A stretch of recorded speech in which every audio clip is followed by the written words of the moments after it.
Explorações florestais, seguindo aqui mais um tema bem interessante para o setor florestal, um tema que eu tenho visto bastante discussão, por exemplo, no nosso Twitter, lá no X, também no Instagram, no YouTube aqui mesmo, até em vídeos que eu acabo acompanhando, matérias que a gente recebe aqui, seja por indicação, seja nos nossos alertas do Google aqui, a respeito do agronegócio. É um tema muito complexo e gera sempre muita discussão. O que eu tenho percebido é que gera mais discussões do ponto de vista da paixão, né? Gente que tá muito acostumado com as propagandas sobre o agronegócio, acha que tudo aquilo realmente é verdade, aquela falácia de que o agro alimenta o mundo.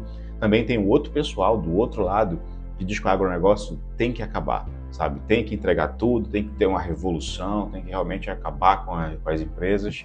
Só que eles esquecem que não dá para fazer isso de uma hora para outra. Isso tudo vai ter um preço caríssimo a se pagar caso seja feito. Caso não tenha...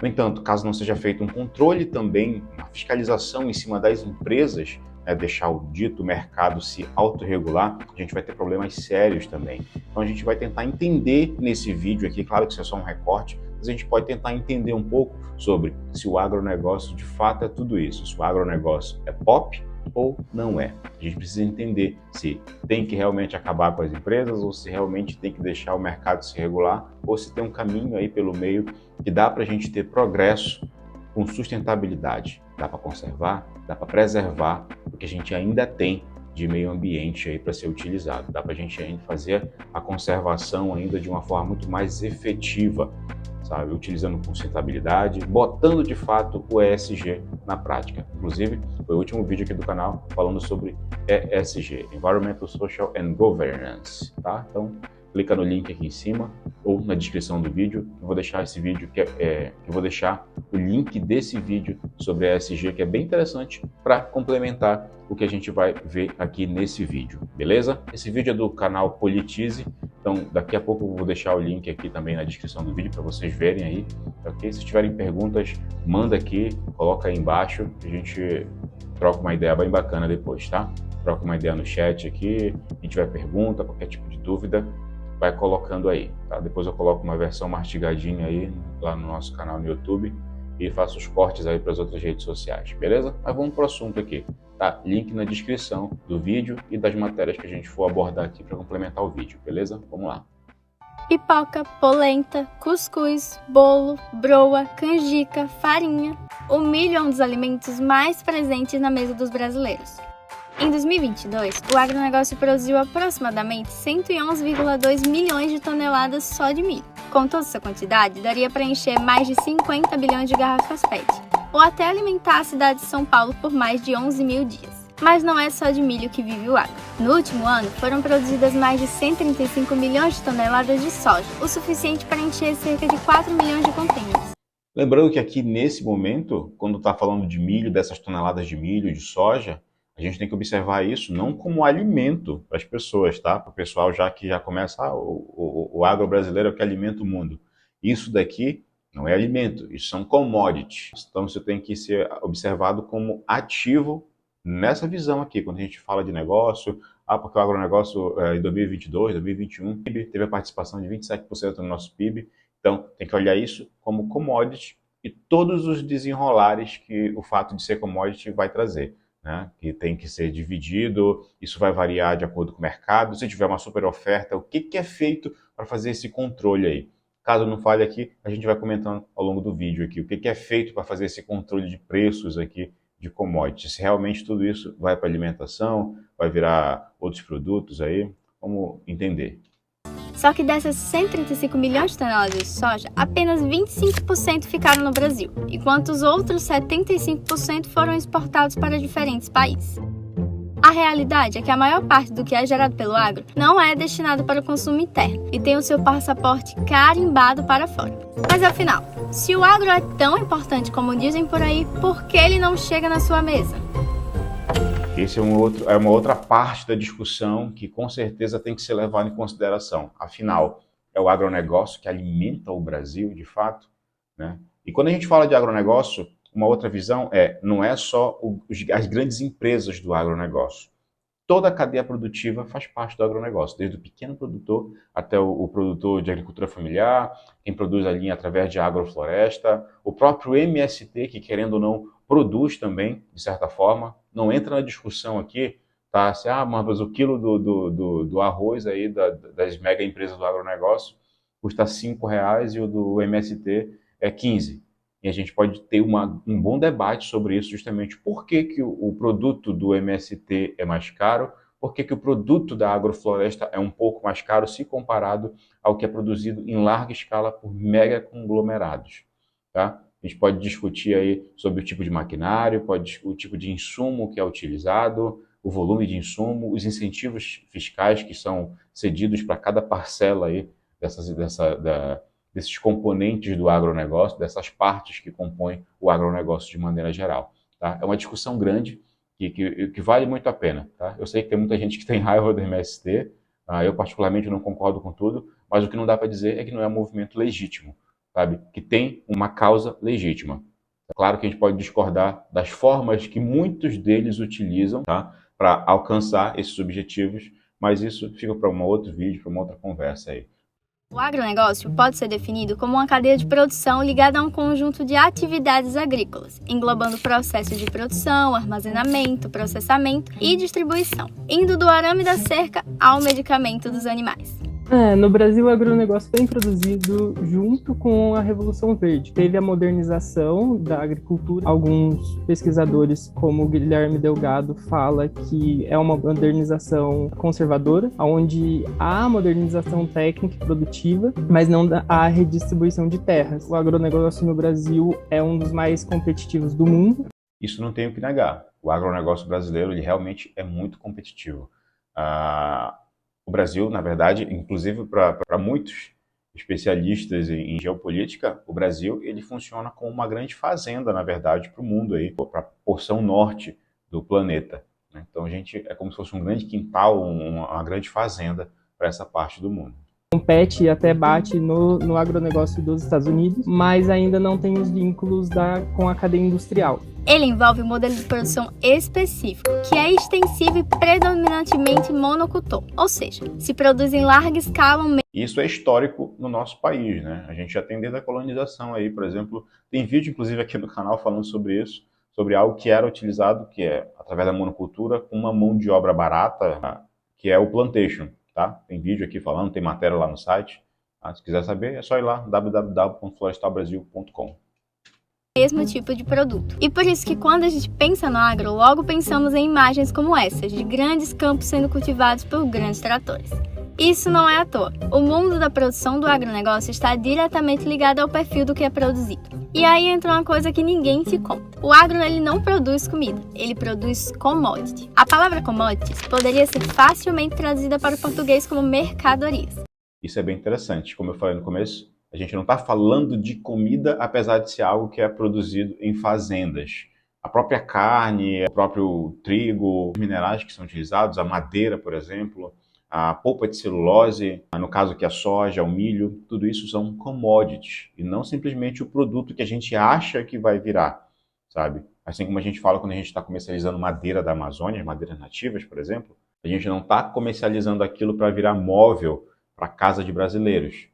A gente está produzindo aquilo, em grande parte, para ser exportado. As espécies mais nobres são voltadas basicamente para o mercado de exportação. E aqui não é uma crítica, é simplesmente a realidade. Tá? As melhores espécies, a gente tem o ipê, o cumaru, maçaranduba, muracatiara, essas espécies todas elas são voltadas praticamente para o mercado de exportação. O jatobá e tantas outras espécies, como a gente já falou, por exemplo, do caso do mogno aqui, né, que era o ouro brasileiro aqui durante muito tempo. Tivemos a virola durante muito tempo comercializada. Então, a gente tem que entender que isso são commodities. Tá? Isso tem uma variação muito grande, não de acordo com o que as pessoas gostam de comer ou não gostam de comer, de consumir de maneira geral, e sim de acordo com a oferta e a demanda do mercado. Então, elas vão ter essas flutuações aí. No caso do agronegócio, uma commodity pode ser o café, o trigo, o milho, a soja. O que importa é que tenham 6 características principais: precisam ser homogêneas, devem servir como matéria-prima para outros produtos, ser produzido em larga escala, ser armazenado sem perda de qualidade, comercializado nas bolsas de valores em todo o mundo e ter um preço definido no mercado internacional. Então, já dá para a gente entender. Você tem que ter, por exemplo, é um grande índice, justamente quando tu vai ver o índice de flutuação, aí na Nasdaq, na Bovespa, nas bolsas de valores ao redor do mundo, na Bolsa de Tóquio, o que seja, nas principais que a gente acaba vendo bastante no jornal. É justamente por isso que é tão importante, e todos os jornais passam isso, todos os telejornais, né? Passam a todo momento isso. Tem muitos sites, tipo o Infomoney, que tu entra lá, vai estar lá a bolsa, o valor do ouro, a flutuação diária, a flutuação semanal, mensal. Para quem investe alguma coisa aí, dá para acompanhar isso de perto. Um desastre, por exemplo, como Brumadinho e Mariana, isso com certeza tem um impacto direto no valor das ações. Eu fiz no vídeo do ESG, justamente eu menciono o que aconteceu com a Vale por conta desses dois desastres aí. Isso vai gerar um problema na imagem da empresa, como que ela é percebida pelo mercado, né, pelos consumidores, pelos investidores. Então, aí vai ter aquela flutuação toda, picos e vales aí no gráfico da... Assim, se o agro produz commodity, quer dizer que ele não é um modelo de produção para consumo direto, e sim para a produção de outros produtos industrializados com foco na exportação desses bens primários. Por isso, o milho que chega na sua mesa não foi cultivado nessas grandes monoculturas. Ele provavelmente serviu para produzir o óleo que você compra no mercado, ou foi para fora do país para a produção de ração animal. Depois vocês procuram, por exemplo, sobre os porcos chineses. Coloca aí na pesquisa, vai ver vídeo no YouTube, para vocês entenderem o que é a base da alimentação dos porcos chineses aí. E como o Brasil é diretamente conectado a essa produção lá de porcos para alimentação de fato lá na China. Mas se não é o agro que produz o que a gente come, quem produz então? Quando falamos da produção de alimentos, sobretudo de frutas, legumes e hortaliças e seus derivados, dá para dizer que a principal origem é a agricultura familiar. Os pequenos e médios produtores rurais que, diferente do agronegócio, têm um modo de cultivo baseado na policultura e com foco na produção de alimentos. Tem que ser dessa forma justamente para poder diversificar. Eles não têm a capacidade de produzir em larga escala porque eles não têm nem para onde direcionar essa produção. Justamente porque eles precisam ter uma diversidade maior, eles não podem correr o risco de perder aquela produção. Diferente de uma empresa do agronegócio que é coberta por seguradoras, que é coberta por grandes áreas. Olha, deu problema nessa produção aqui, bora para outra. Deu problema nesse produtor, ok, indeniza ele, bora para outra. Entende?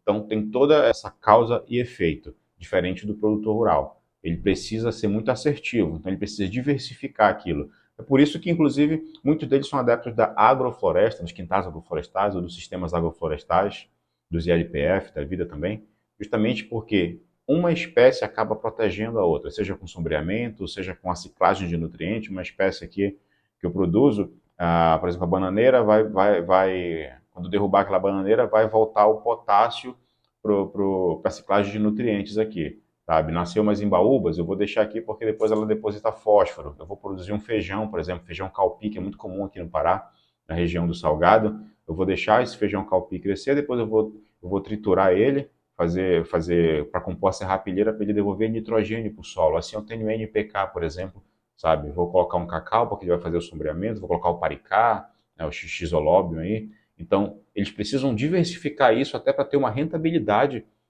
diferenciada, né? Tem espécies de ciclo curto, de ciclo intermediário, de ciclo longo, muitas vezes o componente animal também para compor renda naquela área ali. Ele é responsável por 48% da produção de café e de banana no país. Na mandioca, a relevância é ainda maior, com 80% de produção, seguido do abacaxi, com 69%. Mandioca é a base alimentar de praticamente todos os estados brasileiros aqui, né? Especialmente da região Nordeste.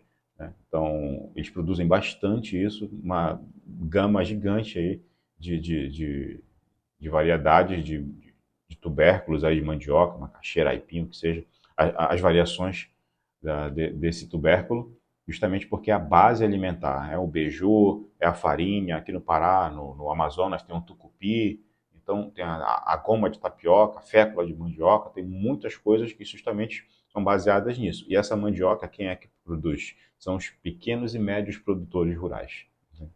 O agronegócio é para exportação, não é para consumo interno. Consumo interno é agricultura familiar ou outros tipos de produção agrícola.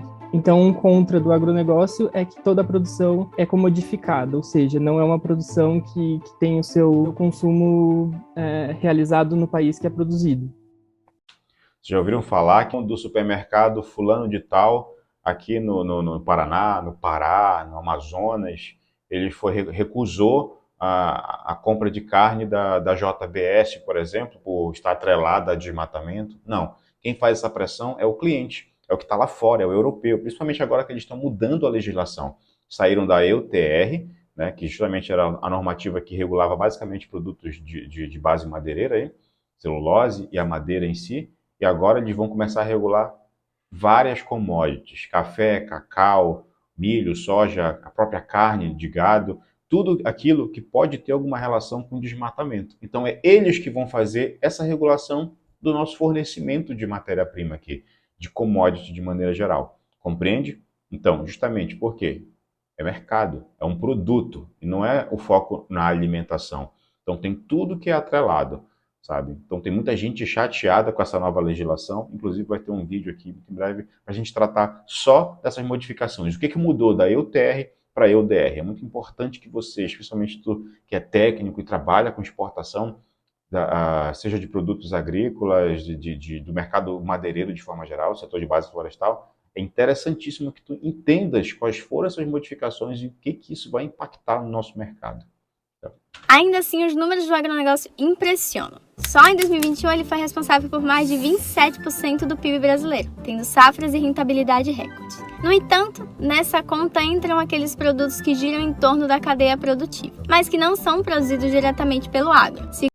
Aqui, para contabilizar esses 27% é uma grande discussão. Inclusive tem na revista, deixa eu me lembrar, revista Piauí.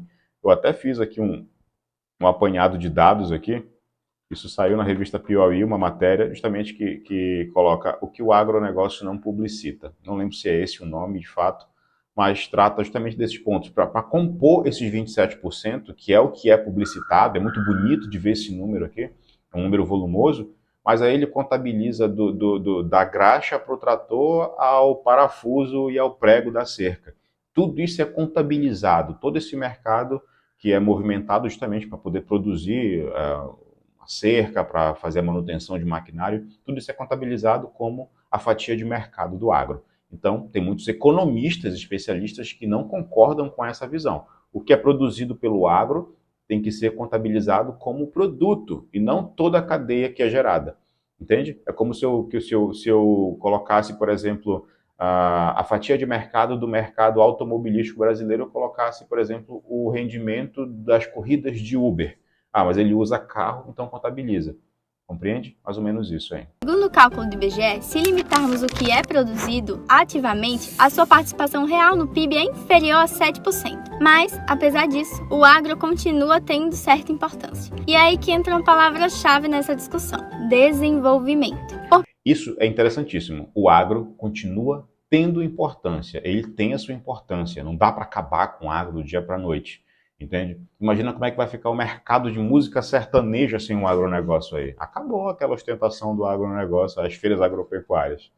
Né? Então, claro que não é só isso, mas justamente é o agronegócio que fomenta todo esse mercado para se retroalimentar e colocar ele na cultura popular. É por isso que quando você vai numa discussão aí relacionada ao agronegócio, nas redes sociais da vida, tu vais encontrar sempre o agro é pop, o agroalimenta o Brasil. É sempre essas frases repetidas, como se fossem robozinhos, como se fosse bot colocando esses comentários lá. Por quê? Eles são alimentados justamente por essa retroalimentação através da cultura, através da música, através das reportagens de TV, as matérias que são muitas vezes patrocinadas pelo próprio agronegócio. Compreende? Porque justamente eles têm muito capital e fazem toda essa economia rodar dessa forma. Bem ou mal, é isso que de fato move o Brasil, gostem ou não gostem. Mas tem formas de fazer isso de uma forma muito melhor e gradativamente, com a pressão popular, com as legislações dos clientes, as empresas vão ter que começar a se regular. Do contrário, por exemplo, o mercado europeu vai ser perdido. A União Europeia já mudou a sua legislação, a Inglaterra, que não faz parte mais da União Europeia, já mudou a sua legislação ambiental também, e os Estados Unidos está caminhando para fazer a alteração da Lei Sey Act, Então, eles vão regular o mercado brasileiro, querendo os produtores ou não. Produzir em larga escala, o agronegócio é responsável pelo estímulo ao setor tecnológico no desenvolvimento de novas e mais modernas técnicas de cultivo, desde o planejamento da lavoura até o destino final das mercadorias. Não é difícil perceber esse avanço com tantos maquinários de última geração, substâncias químicas que potencializam a produção e até drones fazendo parte de todo o trabalho. E não para por aí. Em 2022, estima-se que mais de 19 milhões de pessoas foram empregadas graças ao agronegócio. Esse é o ranking de exportação mundial de milho de 2019. Como você pode ver, o Brasil é o segundo maior exportador de milho no mundo, ficando atrás somente dos Estados Unidos. E isso não é pouco. Só em agosto de 2022, a exportação do milho trouxe uma receita de mais de 2 bilhões de dólares para o Brasil. Do açúcar da época colonial à soja de hoje, a nossa economia é movimentada historicamente de dentro para fora. No intervalo de 10 anos, o grupo de produtos básicos foi o... Aí eu te pergunto, esses 2 bilhões se transformaram em Hilux, SW4, viagens aí ao redor do mundo, dos proprietários dessas grandes empresas e dos investidores, acionistas, o que sejam, ou se converteu em benefício para os funcionários? Os funcionários, de fato, do agro ganham o suficiente para isso? Para a gente complementar, como eu falei, eventualmente a gente vai abrir algumas reportagens aqui. Vou mostrar para vocês uma reportagem bem interessante, que é do Repórter Brasil, que é intitulada Nome aos Bois. Justamente ele mostra aqui alguns empresários brasileiros do agronegócio e quanto eles somam em multas ambientais. Tá? As pessoas que reclamam, reclamam do IBAMA, que fiscaliza e multa essas empresas, é como se a culpa, quando acontecesse um assalto, um latrocínio, por exemplo, um assalto à mão armada, a culpa fosse do policial que efetivou a prisão e não do bandido que de fato está causando ali aquele crime.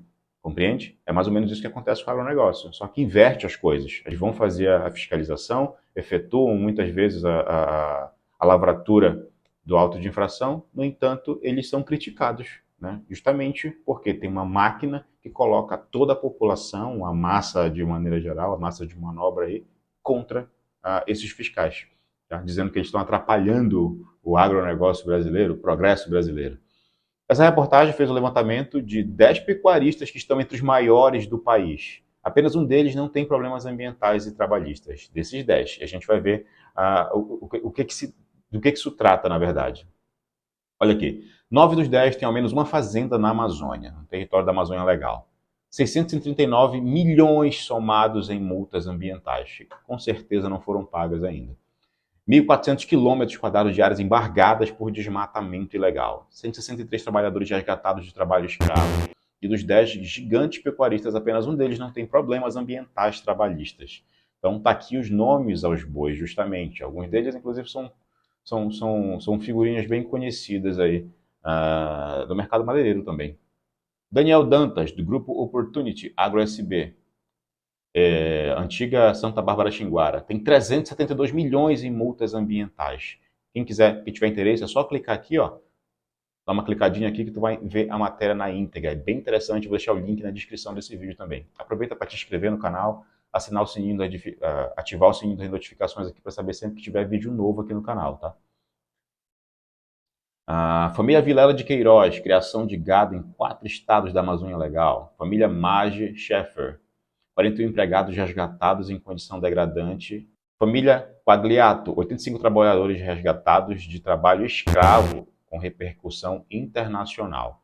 Tá? Ronaldo Rodrigues da Cunha, autuado por desmatamento, o filho doou 151 mil para a campanha do Bolsonaro. Tá? A gente sabe que isso acontece dos dois lados, tá? Isso acontece no PT, isso tem muitas denúncias também do governo Lula, desde o primeiro governo Lula, lá em 2002, ao longo do governo Temer, a gente sabe daquele problema da JBS e tudo mais, tudo isso está contabilizado. Não acha que isso aqui é ativismo político de maneira nenhuma, tá? Isso aqui, inclusive, são dados públicos que tu pode entrar muito bem lá no site do IBAMA e verificar esses autos de infrações. Aqui, ó, vou colocar para vocês aqui. Embargos IBAMA, é muito fácil de procurar. Entra aqui, consulta pública. Tudo gratuito, tudo transparente, tá? Opa, tem um captcha aqui. Clique em imagens que tenham comida. Tá aqui. Sorvete é comida? Acho que é comida também, né? Ah, comida servida geralmente quente. Ah, então é só isso aqui. Vai entrar aqui, ó, joga o CNPJ que tu queres aqui, joga fulano de tal, coloca para pesquisar que ele vai te dar. Bora botar aqui uma... Eu não vou botar nada que senão vai aparecer o nome de uma empresa, eu não quero problemas aqui. Mas tu pode colocar, inclusive, aqui, download da lista completa. Tem no formato Excel, pode baixar em PDF também, a lista completa de todas as áreas embargadas do Brasil. É um arquivo gigantesco que eu tenho já baixado aqui, que faz parte do meu trabalho também, como auditor, como analista. Então, aqui tu consegue verificar ano a ano, tá? Coloca aqui, de 2023 a 2024, por exemplo, tá? Então, no período de um ano, coloca o CNPJ aqui do empreendimento e faz a consulta. Então, tu vai ter os embargos. Então, tu pode verificar. A gente tem um sistema muito integrado e um sistema muito completo para a gente verificar infrações ambientais aqui no Brasil. Tá? Inclusive, é algo que eu não concordo. Por que é tão atacado o Brasil com relação à produção madeireira, por exemplo, que é o setor que eu atuo? Eu vejo muita notícia ruim. Por outro lado, eu não vejo o mesmo com países africanos, com países da Ásia, com nossos vizinhos aqui, que tem a Amazônia também, que comercializam madeira, de espécies similares às que nós temos aqui como carro-chefe, e tem um sistema infinitamente inferior ainda ali no carimbo, um negócio absurdamente ultrapassado. A gente tem um sistema informatizado, completo, gratuito, que você pode acessar a qualquer momento e verificar a veracidade de todas essas informações aqui na reportagem do Repórter Brasil. Tá? Então, muito fácil. Coloca o CNPJ, coloca o nome na internet, descobre o CNPJ. A gente tem tudo para descobrir de forma muito prática aqui, direta. Marcos Molina, Agropecuária Jacarezinho e Fazenda São Marcelo, 100 mil cabeças de gado, também são os seus problemas. Cláudio Omar, não sei pronunciar esse nome aqui, 19,5 milhões em multas ambientais. Família Soares Penildo, quase 100 mil hectares de fazenda. Fazenda Nova Piratininga, uma fazenda maior do que a cidade de Nova York, que não apresentou problemas. Dos 10, esse aqui foi o único que não apresentou problemas. Vamos ver aqui um exemplo qualquer para a gente ler mais. 372 milhões em multas. A gente clica e vai abrir. O banqueiro que chegou a ser preso 2 vezes em 2008 no âmbito da operação Satyagraha por suspeita de lavagem de dinheiro, tentativa de suborno e evasão de divisa. É o controlador do Opportunity, que por sua vez detém uma das maiores criações de gado do Brasil. Tu achas que se fosse uma pessoa, um engenheiro florestal, tu achas que se fosse tu envolvido com um problema desse, tu achas que tu irias ter a oportunidade de ser solto e depois estar justamente com uma empresa gigantesca aí, ganhando rios de dinheiro? Não, né? Tem muito dinheiro por trás, tem muito suborno por trás de tudo isso, né? Para algumas peças aí desses players do mercado estarem soltos ainda, operando e cometendo os mesmos tipos de crimes. Estão cometendo crimes também, entende? Detetora da Gigantesca, Fazenda no Pará, em Cumaru do Norte, Santana do Araguaia, Xinguara e São Félix do Xingu. A AgroSB está no topo da lista das multas milionárias por desmatamento ilegal desde o levantamento sobre os barões do gado. Além disso, as fazendas do grupo já tiveram um total de 63 áreas embargadas por infrações ambientais. O grupo também esteve envolvido em problemas trabalhistas e criminais. Tá? Lembrando que tu pode ver também problemas trabalhistas. Coloca o nome da pessoa, coloca o CPF, CNPJ, coloca no site do TST, que tu vai ter lá acesso às infrações ambientais, ao número do processo, caso tu tenha curiosidade de verificar. Então, enfim, é problema atrás de problema aqui, é bem complicado. Isso mostra que o agronegócio não é esse idôneo, não é tão bonito como as músicas sertanejas aí, tá? Então vale bem a pena vocês ficarem de olho antes de sair levantando bandeira que vocês não sabem do que se trata. Tá? Tome muito cuidado com isso nessas discussões de internet, principalmente se tu és técnico. Se tu és técnico, evita essas brigas, tá? Tem muito engenheiro florestal, inclusive, que fica se escondendo atrás de grupo de WhatsApp para ficar jogando fake news aí, mas não tem coragem de debater com alguém de forma técnica. Fica jogando, porque tem que considerar... Eu lembro que eu tive uma discussão num desses grupos de WhatsApp que eu participo, justamente que ele falava que tinha que ter bom senso. Eu joguei um monte de artigo, um monte de reportagem para reforçar o que eu estava comentando, e a pessoa disse, mas isso aí é só tu ter um pouco de bom senso que tu vai ver que nada disso faz sentido. Eu digo, pô, te botei um monte de referência, tem muita gente estudando isso, e simplesmente porque tu acha que não, não tem que ser, é tudo mentira, sabe? Então, pelo amor de Deus, se tu és técnico, haja como tal. que mais teve crescimento mais significativo na exportação. Enquanto isso, os semifaturados se mantiveram mais estáveis em um número menor. E os manufaturados, apesar de iniciarem com uma quantidade superior, declinaram e chegaram até a descer do topo do pódio. Só que esses números não vêm sozinhos. Para produzir em tão larga escala, são necessárias mais áreas cultiváveis e um controle maior de perda e danos. E é aí que moram as principais contradições do agronegócio. Inclusive mudaram os termos, né? Se tu encontrares agora na maioria das reportagens, aí tu consegue entender muito bem qual é a tendência daquela reportagem. Quando fala agrotóxico, geralmente é porque a reportagem vai tratar de forma muito mais técnica, né? E geralmente quando fala defensivos agrícolas, geralmente é porque vai começar a relativização daquilo, tá? A gente sabe que algumas culturas elas são mais suscetíveis a agentes, a patógenos ali, mas a gente não pode simplesmente achar que é só jogar veneno em cima e pronto, matou o patógeno, manda para frente aí, tá? Se não tiver uma forma muito bem explicada de como fazer a lavagem, de como tratar aquele alimento para poder retirar esse agrotóxico aí, por exemplo, de uma maçã, das frutas de maneira geral, sabe, de hortaliças. Então é bem perigoso isso, não à toa que muitos desses agrotóxicos que são usados no Brasil são proibidos em alguns países também.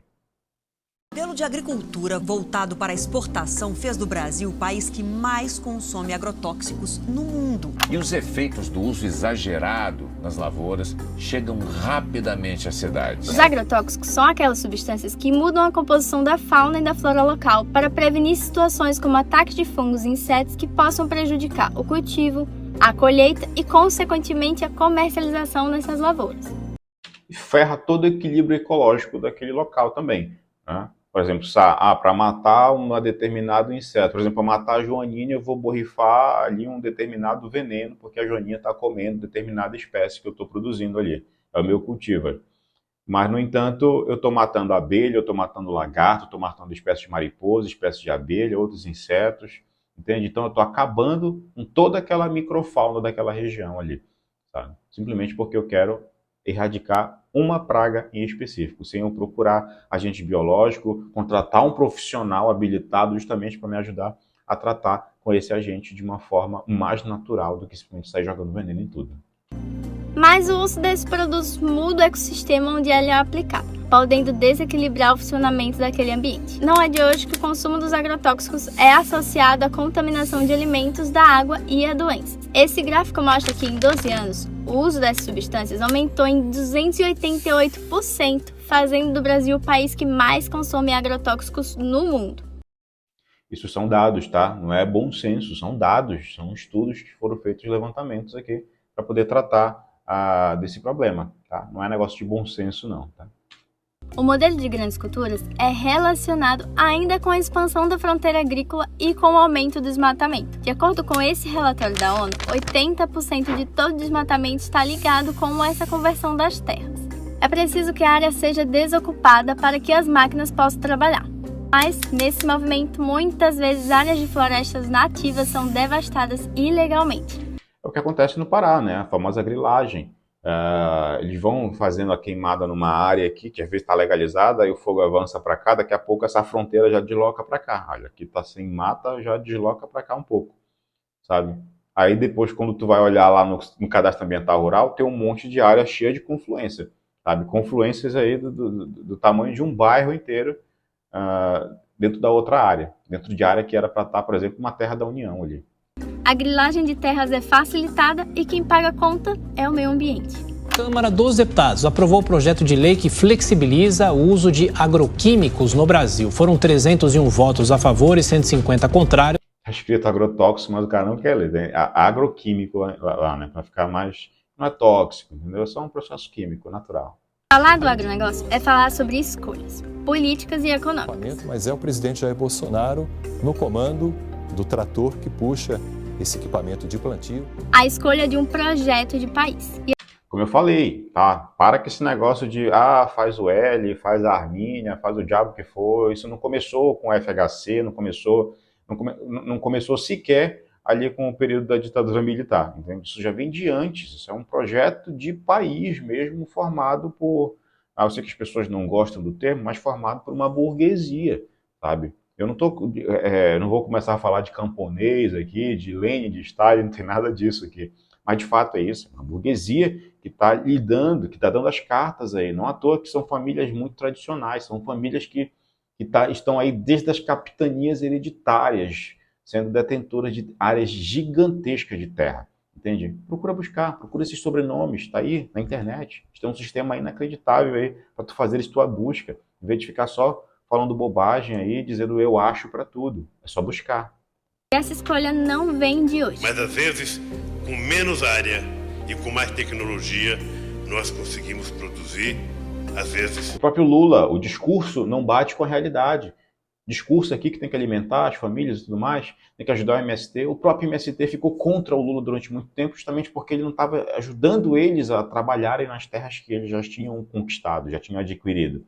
Os processos na justiça para poder retirar, né, tomar a terra de um produtor, seja pelos crimes que estão previstos na Constituição, por exemplo, uma fazenda que tem produção de drogas lá, né, pela Constituição, ele pode ser transformada, essa terra, convertida para a reforma agrária, entende? Só que a forma com que isso é passado nos veículos de mídia faz parecer com que os sem-terra estivessem roubando aquela área, e não simplesmente reivindicando algo que está na nossa Constituição, que tem muita gente, tem muita gente que diz aí, que segue a Constituição e tudo mais, mas não lê e não conhece os artigos que estão mencionados na própria Constituição.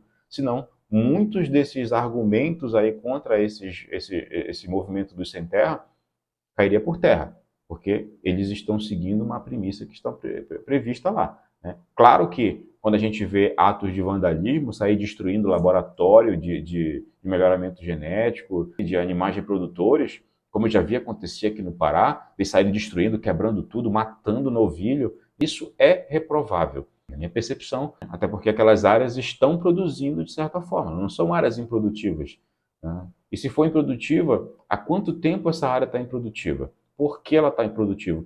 O que delimita uma área produtiva ou improdutiva para a gente poder entrar nessa discussão, se de fato aquilo deve ou não ser convertido para a reforma agrária? São todas essas discussões que têm que ser trazidas à tona, de fato. Entra ano e sai ano, o agronegócio é um dos setores que mais se fortalece na política brasileira, com mais ou menos benefícios, em um governo ou em outro. O sucesso do agro continua a ser o grande orgulho nacional. E aí entra a discussão sobre a reprimarização da economia e todas as suas contradições. A reprimarização da pauta exportadora é quando um país exporta mais bens primários e importa mais bens industrializados. Ou seja, tem um desbalanço, um desequilíbrio entre produção primária, exportação e importação. O Brasil ainda tem um parque industrial moderno, mas há uma reprimarização da pauta exportadora desde o início do século XXI, que a gente fica muito ligado aos interesses internacionais, seja pelo preço, seja pela demanda. E também não gera tanto emprego como uma indústria de transformação. E quando você tem uma taxa de empregabilidade baixa, a taxa de lucro é alta e não gera um benefício social nacional, né? Que vai para fora em commodity e volta como bem industrial processado. Exato, a gente acaba vendendo a preço de banana commodity aí e depois fica importando o produto industrializado a um valor absurdo, né? Agora para o iPhone, por exemplo, a gente exporta daqui vários metais, vários minérios aí, vários tipos de metais que são base para a produção de semicondutores, para a produção dos aparelhos em si, dos eletroeletrônicos. A gente não tem indústria de semicondutores aqui no Brasil, pelo menos até onde eu tenho informação. E a gente acaba comprando uma fortuna isso, sabe? Faz o cálculo aí, quantos quilos, sabe, de uma commodity dessa, quantos quilos de soja seriam equivalentes a um iPhone, por exemplo, um 14 Pro Max, entende? Então, de fato, tem um desbalanço muito grande aí que a gente está fazendo. A gente tem um parque industrial muito bom, como ele comentou, a gente tem uma mecanização, a gente já tem um avanço nas tecnologias voltadas para o agronegócio, no entanto, isso não ajuda de fato o trabalhador. O trabalhador está cada vez mais sobrecarregado no agronegócio, porque os trabalhos mais braçais, eles estão sendo cada vez menos remunerados, né? E a mão de obra técnica, por sua vez, também não está ganhando lá essas coisas. Não à toa tem tantas manifestações aí de engenheiros contra o próprio CREA, aí que não regula empresas que estão oferecendo um salário de fome para profissionais formados, sendo que a gente tem um teto, né, um piso, na verdade, um piso salarial para ser atingido. Então, foi esse o vídeo aí, gente. Se vocês quiserem ver, o link vai estar na descrição do vídeo. Verifica a tua inscrição mais uma vez. Se quiserem saber um pouco mais sobre essas notícias, acessa, clica, tira um tempinho para ler. Acho que vale muito a pena, principalmente se tu és engajado, gosta de discutir essas temáticas aí, tá ok? A gente se vê num próximo vídeo aí.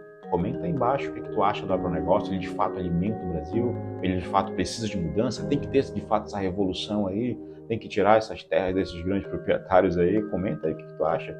Se tu és aí do setor, se tu és um técnico da área, qual é a tua percepção? Tu acha que de fato a mecanização está ajudando, os salários estão condizentes com as funções aí no setor do agronegócio brasileiro?